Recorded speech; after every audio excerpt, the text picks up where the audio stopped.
তোমাদের সবার সাথে তো বার্থডে সেলিব্রেটের ভিডিও শেয়ার করা হয়ে গেছে অলরেডি।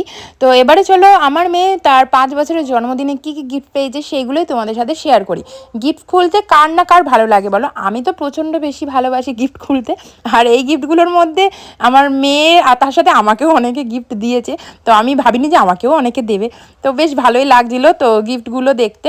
তো কে কোনটা গিফট দিয়েছে সেটা তো জানি না আর কি, কিন্তু গিফটগুলো দেখতে প্রচণ্ড মজা ছিল। অনেক কাজের জিনিস দিয়েছিল আমার মেয়ের, তো অনেক কিছু আর কি। তো দেখতেই পাচ্ছ তোমরা, জামা কাপড় আর সোয়েটার, যেহেতু আমার মেয়ে শীতকালে জন্ম, আর বার্থডেটাও শীতকালে হয়েছিল, তো সেই জন্য অনেক অনেক উইন্টার মানে সোয়েটার পেয়েছে। দেখতেই পাচ্ছ এই যে কতগুলো, তার সাথে সাথে আমাকেও সোয়েটার দিয়েছে। আর এদিকে কাঁসা থালা বাসন, কফি মাগ, তারপরে ইলেকট্রিক কেটলি দুটো পেয়েছিল, তারপরে পেয়েছিল হচ্ছে ক্যাসারোলের সেট পেয়েছিল, কাচের বাটি পেয়েছিল, অনেক খেলনা পেয়েছিল, স্টাডি টেবিল পেয়েছিল, ব্যাগ পেয়েছে, স্কুল ব্যাগ অনেক অনেক অনেক, তারপর অনেক চকলেটস পেয়েছিল, টেডি বিয়ার পেয়েছিল অনেক। এই যে ব্যাগ দেখতেই পাচ্ছ কতগুলো ব্যাগ পেয়েছে। তো আমি গুনগুনকে এখানে একটা ব্যাগ দিয়ে দেবো, আর একটা বাচ্চা আছে তাকে আর একটা ব্যাগ দিয়ে দেবো।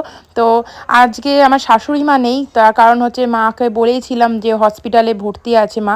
তো এই যে এই সোয়েটারটাই কথা বলছিলাম, এই সোয়েটারটা আমাকে দিয়েছে। কি বড় সোয়েটারটা, খুব কিউট, কি সুন্দর, টুপিটাতে দুটো কান করা আছে। তো আমি বললাম গুনগুনের জন্য একটা সোয়েটার নিয়ে যা। তো এতগুলো সোয়েটার কি করবে, বড় দেখে একটা গুনগুনের জন্য নিয়ে যা। তো এখানে দেখতে পাচ্ছি একটা ফটো ফ্রেম পেয়েছে, আমার মেয়ের ডেট অফ বার্থ সব লেখা আছে। এটা দিয়েছে হচ্ছে রিয়া আর একটা বন্ধু মিলে এই ফটো ফ্রেমটা দিয়েছি, প্রচণ্ড কিউট হয়েছে। এটা ওয়ালের কোন সাইডে লাগাবো সেটাই ডিসাইড করছিলাম আমরা আর কি। তো এখানে গিফট খোলা তো শেষই হচ্ছে না, অনেক কালার পেন্সিল পেয়েছে, অনেক কিছু পেয়েছে। আর মায়ের কথা যেটা বলছিলাম সেটা হচ্ছে, মায়ের ফোন করে দেখলাম যে হসপিটালে এখনও মাকে অবশ করার ইঞ্জেকশন দিয়েছে, হাড় সেট করা হয়নি।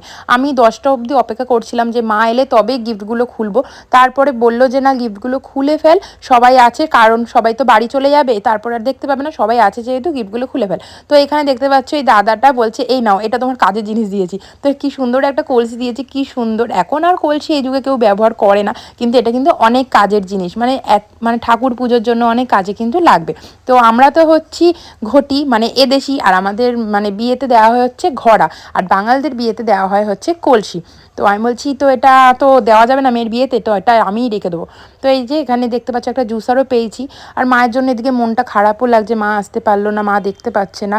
মা বলছে ব্যথা করছে খুব, ফোনে কথা হলো, আমি তো মায়ের সাথে কথা বলতে বলতে অঝরে কেঁদে ফেলেছি। আর প্রচণ্ড রাগ করছিলাম যে কেন তুমি সাবধানে থাকোনি। তো মায়ের জন্য আমি স্পেশালি মার বাবার জন্য দুটো সোফা আমি বুক করেছিলাম, যে ওখানে তোমরা দুজন বসবে, তোমাদেরকে কোনো কাজ করতে হবে না, তোমরা শুধু বসে থাকবে আমার মেয়ের পাশে। কারণ বাবার শরীরটা খারাপ, বাবাকে মা দেখবে। বাবা তো কিছুতেই যেতে চাইছিল না, আমি বলছি না বাবাকে যেতেই হবে, কারণ বুঝতেই পারছো বয়স অনেক হয়েছে, আবার কবে অনুষ্ঠান কিছু হবে কি হবে না, কত মানুষ আজকে আসবে, সবার সাথে দেখা হবে। বাবা তো আর কার বাড়িতে যেতে চাইলেও, মন যেতে চাইলে আর তো বয়স যেতে দেবে না, হাঁটু যেতে দেবে না, শরীরের ব্যথা যেতে দেবে না।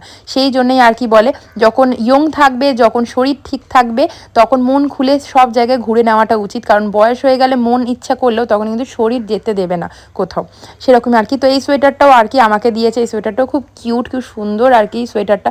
অনেকে বলেছিল কে কোনটা দিয়েছে, কিন্তু আমার এখনও মনেই নেই কে কোনটা দিচ্ছিল। তো এইভাবেই আর কি আজকের দিনটা কাটলো। তো গিফটগুলো খুলছি, তারপরে হচ্ছে যা সিলভার অ্যান্ড গোল্ড জুয়েলারি পেয়েছে সেগুলো নেক্সট ভিডিওতে তোমাদেরকে দেখাবো। তো তোমরা অবশ্যই সেটা কমেন্ট করে জানিও যে ভিডিওটা কেমন লেগেছে তোমাদেরকে, মানে সরি তোমাদের। তো এই যে এটা হচ্ছে একটা কাচের বাটির সেট। তো আমার বড় বসে পড়েছে, আমার বড় বলছে দূর মা থাকলে কত ভালো হতো। আমি বলছি কী আর করা যাবে, মাকে পরে এলে, মা এলে আমি আবারও গিফটগুলো রেখে দিচ্ছি, ঢোকাবো না কিছু, দেখিয়ে দেবো। তো এই যে এই গ্রিন কালার সোয়েটারটা, এটা গুনগুনের খুব পছন্দ হয়েছে। আমি বলছি এটা তুই নিবি? বলছে না নেবো না। আমি বলছি লজ্জা পাচ্ছিস কেন, মাসির কাছে কেউ আবার লজ্জা পায়, বল নিবি? বলছে হ্যাঁ। এত এত জামা কাপড় পেয়েছে, কি করব বলো। আর বাচ্চাদের তো বছর ঘুরতে না ঘুরতে জামাগুলো ছোট হয়ে যায়, সরি আমার বাচ্চাগুলোই বড় হয়ে যায়, তাই না? তো ভিডিওটা এই অবধি ছিল। ভিডিওটা ভালো লাগলে অবশ্যই লাইক কমেন্ট আর শেয়ার করে দিও। ভিডিওটা কেমন লাগলো অবশ্যই জানিও, আর পেজটায় নতুন হলে পেজটাকে ফলো করো। তো নেক্সট ভিডিওতে এই যে ব্যাগ নিয়ে বসে পড়েছি, জুয়েলারি দেখাবো।